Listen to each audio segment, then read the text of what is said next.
Okay, thank you. Honourable minister గారు. Noted. Teenmar Mallanna garu.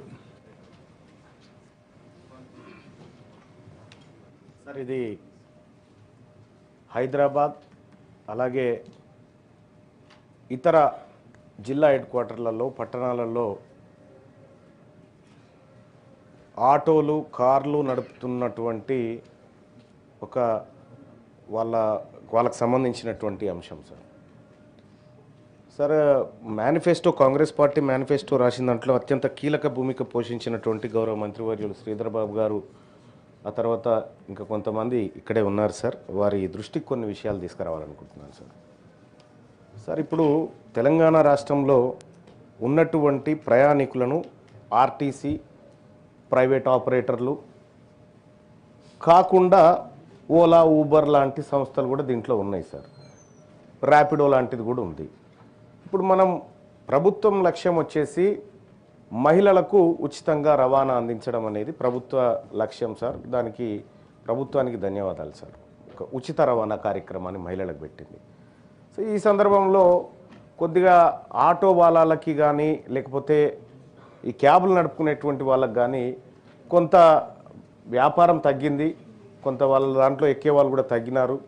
So కొంత ఉపాధి కోల్పోతా ఉన్నటువంటి ఆలోచన వాళ్ళు ఉంది సార్.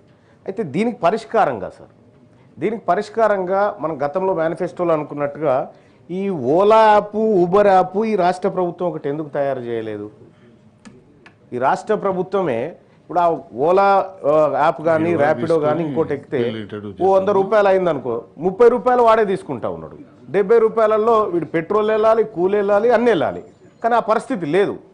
కాబట్టి రాష్ట్ర ప్రభుత్వం ఒక యాప్ను క్రియేట్ చేసి దాని నిర్వహణ ఖర్చు కోసం ఒక 5%, 6% నిర్వహణ ఖర్చుకు తీసేస్తే మిగతా డబ్బులు కనుక ఆ కష్టపడేటువంటి కార్మికులకు, ఆటో డ్రైవర్లకు వీళ్ళకి ఇవ్వడం ద్వారా ఏం జరుగుతుందంటే ఎక్కువ లాభం జరుగుతుంది. ఎందుకు ఇక్కడ ఆర్టీసీ వల్ల జరిగినటువంటి దెబ్బను ఈ రకంగా పూడ్చుకునేటువంటి అవకాశం ఒకటి ఉంటుంది సార్.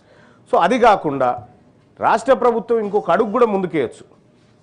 ఓన్లీ ఆర్టీసీ బస్సులలోనే ఎందుకు ఉచితం అనుకోవాలి? ఆటోలలో ఎందుకు ఉచితం కాకూడదు? ఆటోలలో ఉచితం ఎందుకు చేయకూడదు? దానికోసం ఒక పాలసీ ఎందుకు రూపొందించకూడదు?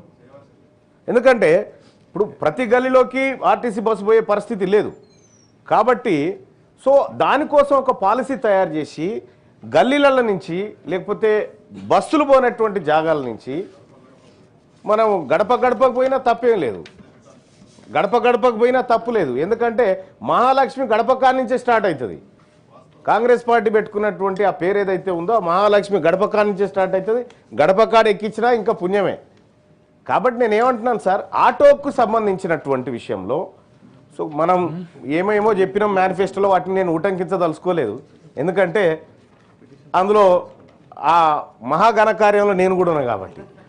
సార్, ఇక్కడ ఏమంటున్నంటే ఆటోలకు సంబంధించి ఇప్పుడు ఎట్లాగో మనం ఆర్టీసీకి కొంత చెల్లిస్తా ఉన్నాము,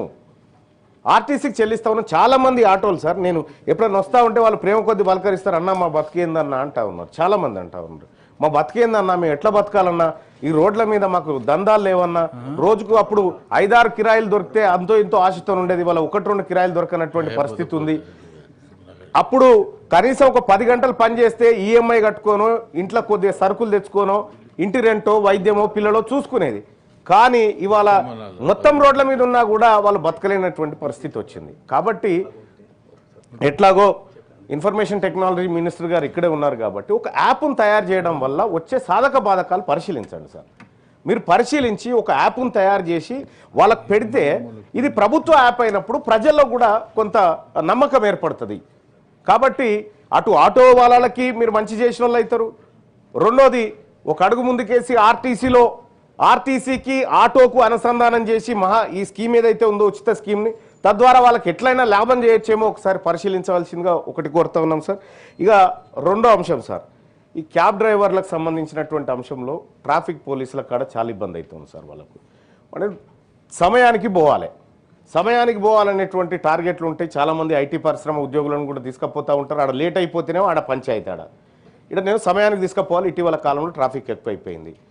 ఇక పుట్టుకున్న తొందరగా పోదామంటే అంటే బయటికి మనకు ఉన్నటువంటి తేడా ఏంటంటే సార్, ఇప్పుడు కొంచెం సివిలైజ్డ్ కంట్రీస్లలోనేమో రెడ్ లైట్ పడితే గ్రీన్ ఎప్పుడు పడుతుందా అని ఆగుతారు సార్. ఈడ ఆ పరిస్థితి లేదు సార్. రెడ్ పడంగానే పోలీస్ ఆయన ఉన్నాడా లేడా అని చూసుకుంటాడు సార్ పక్కపొంటి. అంటే ఆ పరిస్థితి ఉంది ఇక్కడ. మరి ఇక్కడ ప్రజలు తప్పని చెప్పడానికి లేదు, లేకపోతే ప్రభుత్వం తప్పని చెప్పడానికి లేదు. ఈ సమస్యకు పరిష్కారం కావాలా. అనేకమైనటువంటి ట్రాఫిక్ చలాన్లు కూడా ఈ ఆటోల పైన, కార్ల పైన ఎవరి మీద పడితే వాళ్ళ మీద, అందరి మీద చేయాల్సిందే సార్. రూల్స్ తప్పితే ఎవరైనా దానికి ఎవరేం ఎగ్జామ్షన్ ఏం లేదు. కానీ ఈ వాహనాల ద్వారానే కడుపు నింపుకొని బ్రతుకుతున్నటువంటి ఆటోలు కానీ, క్యాబ్ డ్రైవర్లు కానీ, ర్యాపిడో డ్రైవర్లు కానీ, వీళ్లకు ఒక్కసారి సిగ్నల్ జంప్ అయితే 1000 రూపాయలు పడితే వాళ్ళు 4 రోజులు పనిచేయాల్సి వస్తుంది సార్ ఆ చలాన్ తీర్పడానికి కోసం. మరి ఇప్పుడు కాంగ్రెస్ పార్టీ మేనిఫెస్టోలో గతంలో కూడా నా సలహా మేరకే మీరు అందరు పెట్టినారు, ఏది చలాన్లను మాఫీ చేద్దామనేటువంటి ఒక ఆలోచన పెట్టినారు సార్. ఒక కట్ ఆఫ్ డేట్ పెట్టి పాత చలాన్లు మాఫీ చేసి రూల్స్ను పకడ్బందీగా ఇంప్లిమెంట్ చేస్తామనేటువంటి ఒక విధానం ఏమైనా తీసుకొస్తే ఈ కాడి నుంచి కొంత జాగ్రత్తగా ఉండేటువంటి అవకాశం ఉంటుంది సార్. లేకపోతే ఏం జరుగుతుందంటే సార్, చలాన్లు అట్లనే పెండింగ్ ఉంటాయి. ఇక ఆయన ఏ మనిషి అన్నా రాని రోడ్డు మీద ఆయన బండి ఆపుతాడు, ఇవి కట్టేదాకా నీకు పోయేది లేదని చెప్తా ఉంటాడు. కాబట్టి ఇప్పుడు అందరికి కూడా మంచిది సార్, మీరు జిహెచ్ఎంసీ ప్రజలు, పట్టణ ప్రాంతాల ప్రజల ప్రేమ చూరగొన్న పార్టీగా మీరు మారాలంటే చలాన్లు మాఫీ చేయండి సార్. ఈ వాహనాల మీద ఉన్నటువంటి చలాన్లు మాఫీ చేయండి. మాఫీ చేయడం ద్వారా మీకే మంచి పేరు వస్తుంది సార్, ప్రభుత్వానికి కూడా. ఎందుకంటే హామీ నిలబెట్టుకున్నటువంటి చాలా తక్కువ నిలబెట్టుకుంటాం, అయినా పర్వాలేదు ఏదో ఒకటి నిలబెట్టుకున్న పేరన్నా మనకు ఉంటుంది కదా అని చెప్పి తమకు రిక్వెస్ట్ చేస్తూ ఉన్నా సార్. ఇక అలాగే క్యాబ్ డ్రైవర్ల పైన, ఆటో డ్రైవర్ల పైన పోలీస్ దాడులు జరుగుతూ ఉన్నాయి సార్ అక్కడక్కడ. సో వాళ్ళు పోలీసు వాళ్ళ కంటే ఎక్కువ సమయం పాటు రోడ్ల మీద బతుకుతున్నటువంటి వాళ్ళు సార్. వాళ్ళు ఫ్రస్ట్రేషన్లో ఉంటారు. అందరు కస్టమర్లు ఒకేలాగా ఎక్కరు పై, కార్లోకి కానీ ఆటోలకు కానీ. ఒక ఆయన ఎక్కుతూ ఉంటాడు, చీకటి అయితే ఒక ఆయన ఇంత మద్యం దాగి ఎక్కుతూ ఉంటాడు, అరుస్తూ ఉంటాడు, నేను ఇయ్య అంటాడు, కొడుతూ ఉంటాడు, బెదిరి, ఇట్లా రకరకాలైనటువంటి సమస్యలు ఉన్నాయి. సో వాళ్ళ భద్రత విషయంలో కూడా ప్రభుత్వం కొంత చొరవ తీసుకోవాల్సినటువంటి అవసరం ఉంది. ఇలా లక్షలాది మంది ఆటో డ్రైవర్లు కానీ, క్యాబ్ డ్రైవర్లు కానీ తెలంగాణ రాష్ట్రం, మరీ ముఖ్యంగా ఇప్పుడు మనం జిహెచ్ఎంసీని ఎట్లాగో విస్తరించాలనుకుంటున్నాం, 1,34,00,000 మందికి సంబంధించినటువంటి వ్యవస్థను తయారు చేస్తాం. ఇంతమందికి మన దగ్గర ఉన్న ఆర్టీసీ సరిపోదు సార్, ఖచ్చితంగా వీళ్ళు ఉండాల్సిందే దాంట్లో. కాబట్టి మీరు గిగ్ వర్కర్ల విషయంలో ఏదైతే విధానాన్ని తీసుకోవాలనుకుంటా ఉన్నారో తీసుకొచ్చిరు, కానీ ఈ ఆటో డ్రైవర్ల విషయంలో, క్యాబ్ డ్రైవర్ల విషయంలో, ఈ యాప్ విషయంలో కానీ రాష్ట్ర ప్రభుత్వం చొరవ తీసుకోవాలి సార్. దీంట్లో రాష్ట్ర ప్రభుత్వానికి అయ్యే ఖర్చులు వేస్తారు, ఎట్లాగో పెట్టేది పెడతా ఉన్నారు, మీరు పెట్టే డబ్బు పెడతా ఉన్నారు. కాబట్టి సో సరైనటువంటి విధానంలో పెట్టడం ద్వారా ప్రభుత్వానికి మంచి పేరు వస్తుంది, ప్రజలకు మంచి జరుగుతుంది, మహిళలందరూ కూడా మిమ్మల్ని దీవిస్తారు ఎప్పటికీ. Thank you sir. ఓకే అమ్మా. మినిస్టర్ గారు నోటెడ్. శ్రీ దాసు శ్రవణ్ గారు.